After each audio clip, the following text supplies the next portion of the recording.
ನನ್ನ ಪ್ರೀತಿ ಗೆಳೆಯರೇ, ನರ್ಸಿಂಗ್ ಬಾಂಧವರೇ, ನರ್ಸಿಂಗ್ ವಿದ್ಯಾರ್ಥಿಗಳೇ ಹಾಗೂ ಕರ್ನಾಟಕ ರಾಜ್ಯ ಸರ್ಕಾರಿ ನೌಕರರೇ, ಆರೋಗ್ಯ ಮತ್ತು ಕುಟುಂಬ ಕಲ್ಯಾಣ ಇಲಾಖೆಯಲ್ಲಿ ಕಾರ್ಯನಿರತರಾದಂಥ ಅಧಿಕಾರಿ ವೃಂದ ಹಾಗೂ ನೌಕರ ವೃಂದದವರಿಗೆ ಈ ಒಂದು ನರ್ಸಿಂಗ್ ವ್ಯೂಸ್ ಕನ್ನಡ ಯೂಟ್ಯೂಬ್ ಚಾನಲ್ಗೆ ಸ್ವಾಗತ ಸುಸ್ವಾಗತ ಸ್ನೇಹಿತರೆ. ಸೊ ಇವತ್ತಿನ ವಿಚಾರ ಏನು ಅಂತಂದರೆ, ಸುಮಾರು ಜನ ಕೇಳ್ತಾ ಇದ್ದರು, ಸರ್ ಯಾವಾಗ ಈ ಒಂದು ಹೊಸ ಹುದ್ದೆಗಳು ಬರ್ತಾವೆ ಅಂತ ಹೇಳಿಬಿಟ್ಟು ಕೆಲವೊಂದು ಇನ್ಫಾರ್ಮೇಷನನ್ನು ನಿಮ್ಮೊಂದಿಗೆ ನಾನು ಹಳೆಯ ವಿಡಿಯೋಗಳಲ್ಲಿ ಶೇರ್ ಮಾಡಿದ್ದೀನಿ ಸ್ನೇಹಿತರೆ. ಹಾಗಾದರೆ ರೀಸೆಂಟ್ಲಿ ಒಂದು ಮುಷ್ಕರಕ್ಕೆ ಒಂದು ಆಹ್ವಾನವನ್ನು ಈ ನಮ್ಮ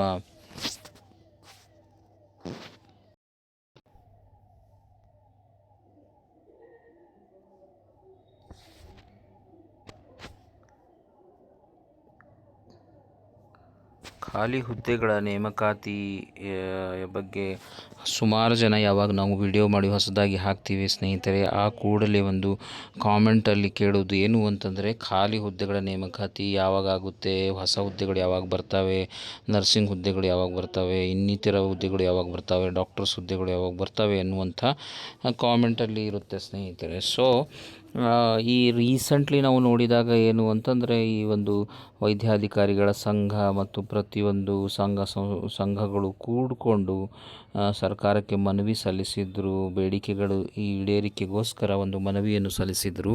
ಒಂದು ವೇಳೆ ಬೇಡಿಕೆಗಳು ಈಡೇರಿಸಿಲ್ಲ ಅಂತಂದರೆ ಮುಷ್ಕರಕ್ಕೆ ಹೋಗಬೇಕಾಗುತ್ತದೆ ಎನ್ನುವಂಥ ಒಂದು ಮಾತನ್ನು ಹೇಳಿದ್ರಿ ಸ್ನೇಹಿತರೆ. ಸೊ ಆ ಗಡುವಿನ ನಡುವೆ ಸರ್ಕಾರ ಸ್ಪಂದನೆ ಕೊಟ್ಟಿತ್ತು ಮತ್ತು ಒಂದು ಸ್ಪಷ್ಟೀಕರಣ ಕೂಡ ಕೊಟ್ಟಿದ್ದು ನಾವು ಲಾಸ್ಟ್ ಟೈಮ್ ನೋಡಿದ್ದೀವಿ.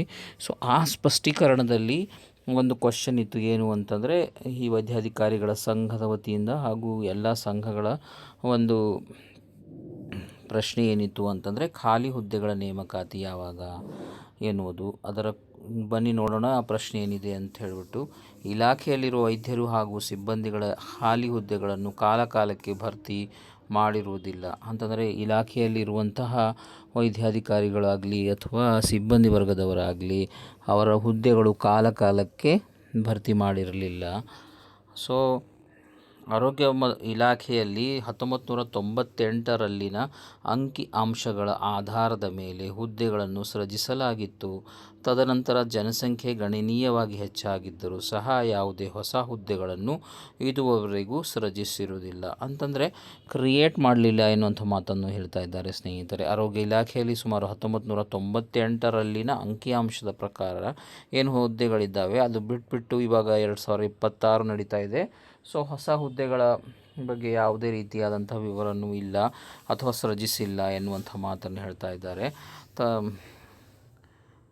ಗಣನೀಯವಾಗಿ ಹೆಚ್ಚಾಗಿದ್ದರೂ ಜನಸಂಖ್ಯೆ ಸಹ ಯಾವುದೇ ಹೊಸ ಹುದ್ದೆಗಳನ್ನು ಇದುವರೆಗೂ ಸೃಜಿಸಿರುವುದಿಲ್ಲ.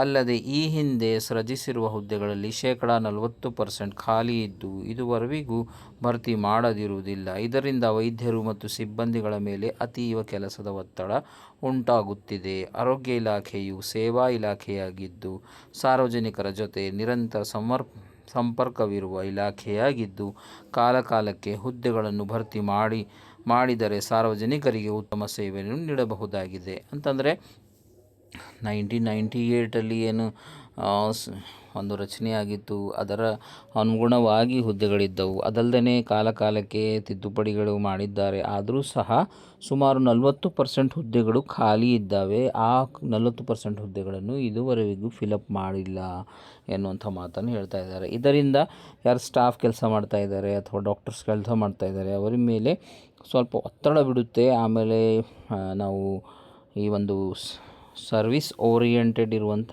ಒಂದು ಆರೋಗ್ಯ ಇಲಾಖೆಯಲ್ಲಿ ಜನಸಾಮಾನ್ಯರಿಗೆ ಸಿಗುವಂಥ ಸರ್ವಿಸ್ ಸ್ವಲ್ಪ ಕಷ್ಟಕರವಾಗುತ್ತೆ ಎನ್ನುವಂಥ ಮಾತನ್ನು ಈ ಪ್ರಶ್ನೆಯಲ್ಲಿ ಕೇಳಿದ್ದಾರೆ ಸ್ನೇಹಿತರೆ. ಸೊ ಅದರ ಉತ್ತರವಾಗಿ ಬನ್ನಿ ನೋಡೋಣ ಸ್ಪಷ್ಟೀಕರಣ ಏನು ಕೊಟ್ಟಿದ್ದಾರೆ ಅಂತಂದರೆ,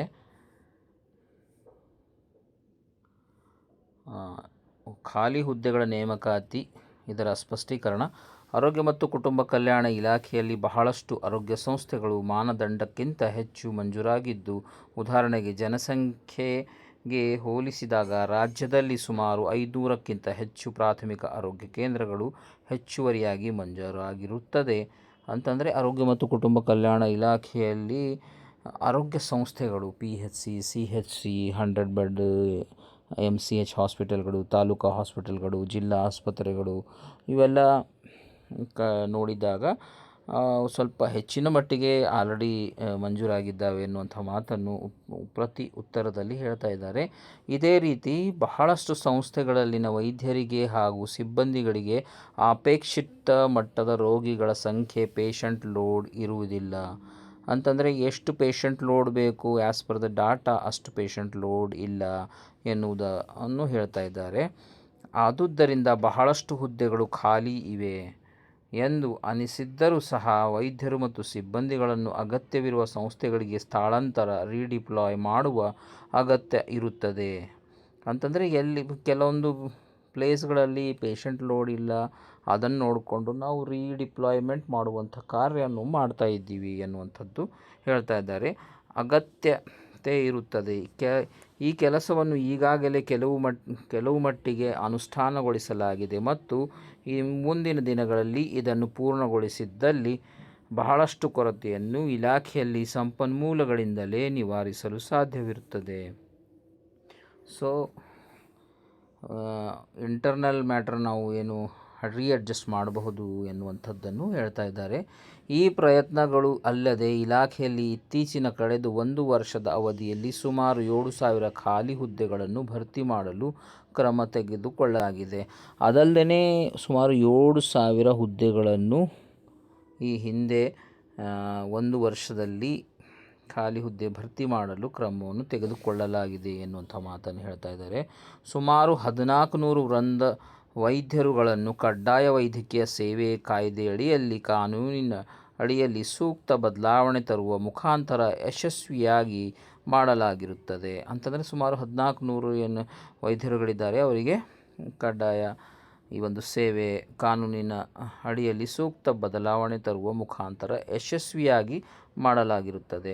80% ಗ್ರೂಪ್ ಡಿ ಖಾಲಿ ಹುದ್ದೆಗಳನ್ನು ಭರ್ತಿ ಮಾಡಲು ಆರೋಗ್ಯ ಮತ್ತು ಕುಟುಂಬ ಕಲ್ಯಾಣ ಇಲಾಖೆಗೆ ಹಣಕಾಸಿನ ಇಲಾಖೆಯಿಂದ ವಿಶೇಷ ಅವಕಾಶ ಕಲ್ಪಿಸಲಾಗಿದೆ.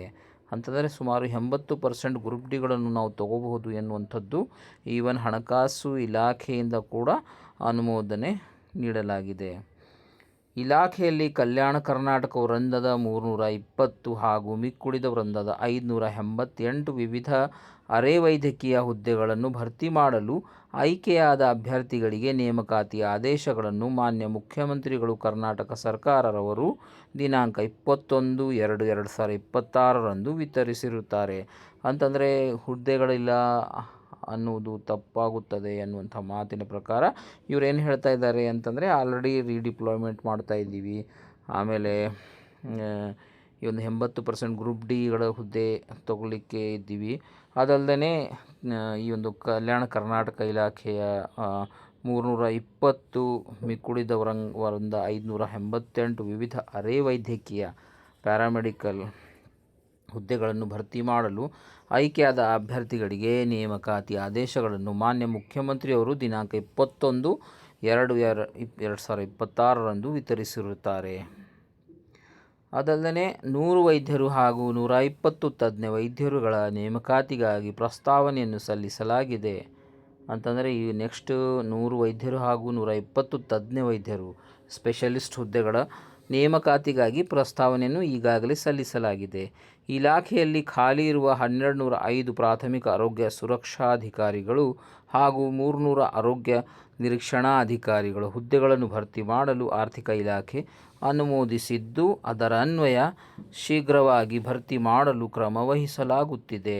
ಅಂತಂದರೆ ನಮ್ಮ HIO ಆಮೇಲೆ PHCO ಹುದ್ದೆಗಳನ್ನು ಭರ್ತಿ ಮಾಡಲು ಆರ್ಥಿಕ ಇಲಾಖೆಯನ್ನು ಅನುಮೋದನೆ ಕೊಟ್ಟಿದೆ ಸ್ನೇಹಿತರೆ. ಸೊ ಶೀಘ್ರವಾಗಿ ಭರ್ತಿ ಮಾಡಲು ಕ್ರಮ ವಹಿಸಲಾಗುತ್ತಿದೆ. ಕಲ್ಯಾಣ ಕರ್ನಾಟಕ ವೃಂದದಲ್ಲಿ ಖಾಲಿ ಇರುವ 877 ವಿವಿಧ ಅರೆ ವೈದ್ಯಕೀಯ ಹುದ್ದೆಗಳು ಭರ್ತಿ ಮಾಡಲು ಆರ್ಥಿಕ ಇಲಾಖೆ ಅನುಮೋದಿಸಿದ್ದು, ಅದರ ಅನ್ವಯ ಶೀಘ್ರವಾಗಿ ಭರ್ತಿ ಮಾಡಲು ಕ್ರಮ ವಹಿಸಲಾಗುತ್ತಿದೆ. ಅದಲ್ಲದೆ 877 ಪೋಸ್ಟು KK ಕಲ್ಯಾಣ ಕರ್ನಾಟಕ, ಹೈದರಾಬಾದ್ ಕರ್ನಾಟಕದಲ್ಲಿರುವಂಥ ಪೋಸ್ಟ್ಗಳನ್ನು ಕೂಡ ಆರ್ಥಿಕ ಇಲಾಖೆ ಅನುಮೋದನೆ ಸಿಕ್ಕಿದೆ, ಅದರವನ್ನು ಕ್ರಮವನ್ನು ವಹಿಸಲಾಗುತ್ತಿದೆ.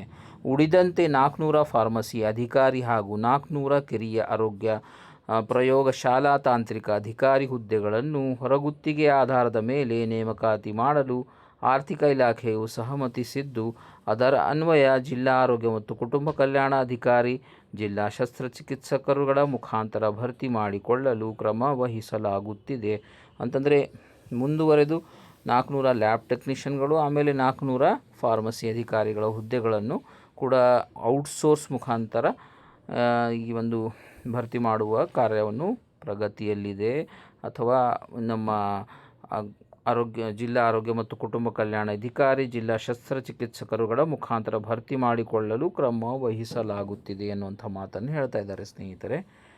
ಆಮೇಲೆ ಮುಂದೆ ಬಂದು ಪ್ರಾಥಮಿಕ ಆರೋಗ್ಯ ಕೇಂದ್ರ, ಸಮುದಾಯ ಆರೋಗ್ಯ ಕೇಂದ್ರ, ಸಾರ್ವಜನಿಕ ಆಸ್ಪತ್ರೆಗಳಲ್ಲಿ ಶುಶ್ರೂಷಾಧಿಕಾರಿಗಳ ಅವಶ್ಯಕತೆ ಇರುವುದರಿಂದ 600 ಶುಶ್ರೂಷಾಧಿಕಾರಿಗಳನ್ನು ಹೊರಗುತ್ತಿಗೆಯ ಆಧಾರದ ಮೇಲೆ ಭರ್ತಿ ಮಾಡಿಕೊಳ್ಳಲು ಕ್ರಮ ವಹಿಸಲಾಗುತ್ತಿದೆ.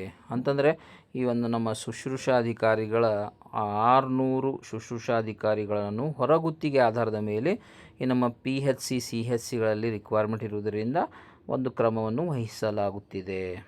ಅಂದರೆ ಔಟ್ಸೋರ್ಸ್ ಆಗಿ ತಗೋತಾ ಇದ್ದಾರೆ ಎನ್ನುವಂಥದ್ದು. ಅದಲ್ಲದೆ ಎಕ್ಸಾಂಪಲಾಗಿ ಹೇಳಿದ್ದಾರೆ ಏನಂತಂದರೆ, ತಮಿಳುನಾಡು ಮಾದರಿಯಲ್ಲಿ ಹುದ್ದೆಗಳ ನೇಮಕಾತಿಗಾಗಿ ನಿರ್ದೇಶಕರನ್ನು ಹೊಂದಿರುವಂತಹ ನೇಮಕಾತಿ ಮಂಡಳಿಯನ್ನು ರಚಿಸಲು ಪ್ರಸ್ತಾವನೆಯನ್ನು ರೂಪಿಸಲಾಗಿದೆ. ಅಂತಂದರೆ ತಮಿಳುನಾಡು ರಾಜ್ಯದಲ್ಲಿ ಇರುವಂಥ ಒಂದು ಮಾಡೆಲನ್ನು ಇಲ್ಲಿ ಅಡಾಪ್ಟ್ ಮಾಡಿಕೊಳ್ಳಬೇಕೆನ್ನುವಂಥ ಮಾತು ಇದೆ ಸ್ನೇಹಿತರೆ.